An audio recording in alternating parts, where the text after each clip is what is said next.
Did you know there was a martial artist who defeated a Western boxer in a real fight and whose style was nearly erased from history?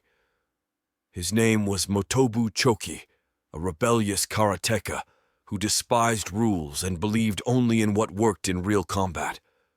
Today I'll tell you why they called him the Forbidden Master and how he changed martial arts forever. Martial might, where warriors live forever. Motobu Choki was born in 1870 in Okinawa into a noble family with a long warrior tradition. As part of the local aristocracy, his lineage had access to education and martial arts. But there was a crucial difference. Motobu was not the family's main heir, which meant he had fewer privileges and less formal access to martial training. While his older brother received direct instruction from the best masters of the time, Motobu had to find his own way. Yet that didn't stop him from developing an early fascination with combat. It's said that even as a child, he showed remarkable physical strength and a rebellious attitude that led him to challenge other kids in street fights. He would spend hours spying on karate masters training in secret, memorizing their movements and practicing them on his own, striking trees and wooden posts to harden his fists. This self-taught, experience-based training would shape his karate approach forever. Unlike other karatekas of his time, Motobu didn't confine himself to training in a dojo. He learned by fighting in the streets, testing every technique in real confrontations. At that time, Okinawa was filled with underground duels and challenges where fighters proved their strength, and these encounters were the best way to measure a warrior's effectiveness. With his impulsive nature and imposing physique, Motobu quickly built a reputation. People said he actively sought out stronger opponents to test himself, and that he rarely turned down a challenge. His fighting style was direct and brutal, without frills or unnecessary rituals. He didn't believe in choreography or empty practice, only in what worked in a real fight. To him, combat had to be simple, efficient, and devastating, a principle that guided his entire martial life. But the event that secured his place in history happened in 1921, in Japan.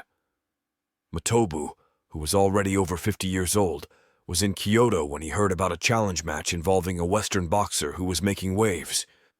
This younger, taller, and physically dominant boxer was taking part in public matches, easily knocking out all his opponents and making traditional martial artists look foolish. His winning streak didn't just earn admiration. It also brought humiliation to Japanese martial artists, as their methods seemed ineffective against the raw power of Western boxing. With every victory, the foreigner grew more arrogant, openly mocking karate and judo, claiming that no Japanese technique could beat his style. For Motobu, a man who had spent his life proving the effectiveness of real combat, this was unacceptable. Without hesitation, he accepted the challenge, determined to show that karate, when applied correctly, could be deadly in any situation. Despite the age difference and the obvious physical mismatch, Motobu remained calm, watching every move his opponent made. When the fight began, the boxer unleashed a flurry of fast, powerful punches, confident in his superiority. But Motobu, with terrifying precision, dodged each one with minimal movement, always staying just out of reach. Then, in one decisive moment, he saw an opening, and with a single precise blow to the head, he knocked the boxer out instantly. The audience was in shock. A man over 50, using a simple but devastating technique, had humiliated a younger athlete trained in a system considered superior in the West. The news spread quickly and appeared in newspapers and magazines. But instead of being celebrated as a triumph of karate, the traditional martial arts world reacted with discomfort. Motobu didn't represent the kind of karate that Japanese authorities wanted to promote. His victory didn't fit the refined, disciplined image of modern karate that they were trying to export to the world. Motobu was an outcast in the martial arts community.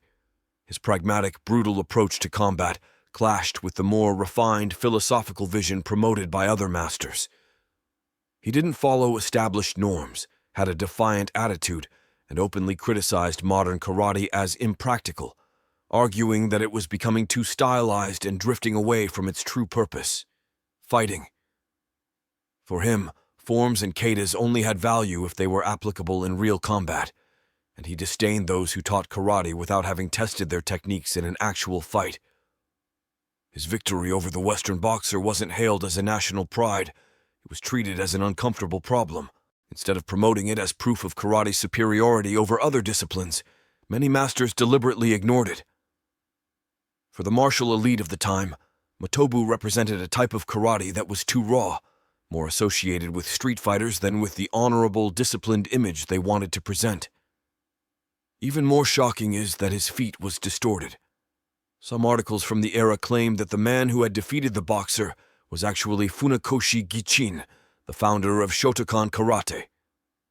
Funakoshi, with his more diplomatic demeanor and teaching-oriented approach, was seen as the ideal face of karate in Japan and abroad. His style, more structured and accessible, ended up being promoted and expanded, while Motobu's contribution was minimized or outright omitted from karate's official history. Motobu's style was based on real combat techniques, refined through years of street fights and constant testing.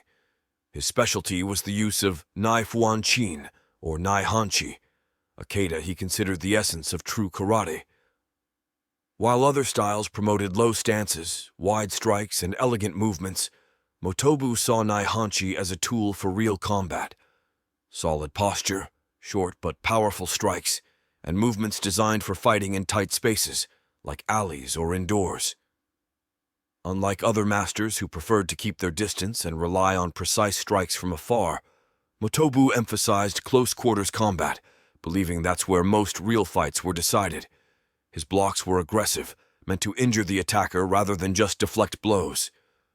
His attacks were fast, brutal, and direct, with a special focus on targeting vulnerable areas like the jaw, floating ribs, and solar plexus.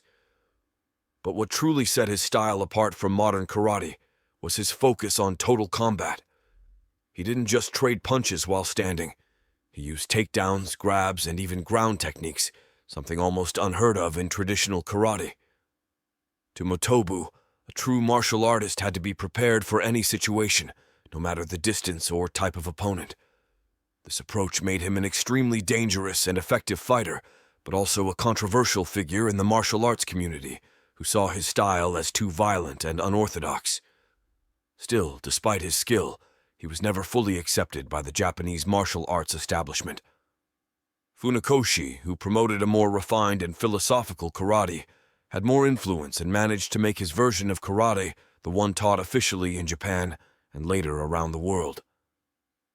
Motobu, on the other hand, was pushed into the background, but his legacy wasn't completely lost. His training method, based on real fighting and adapting to any situation, influenced later generations. It's said that his approach inspired some techniques in Kyokushin karate and Kudo, styles that prioritize combat effectiveness. He was also one of the first masters to emphasize the importance of sparring and real contact training, something that was almost taboo in traditional karate during his time.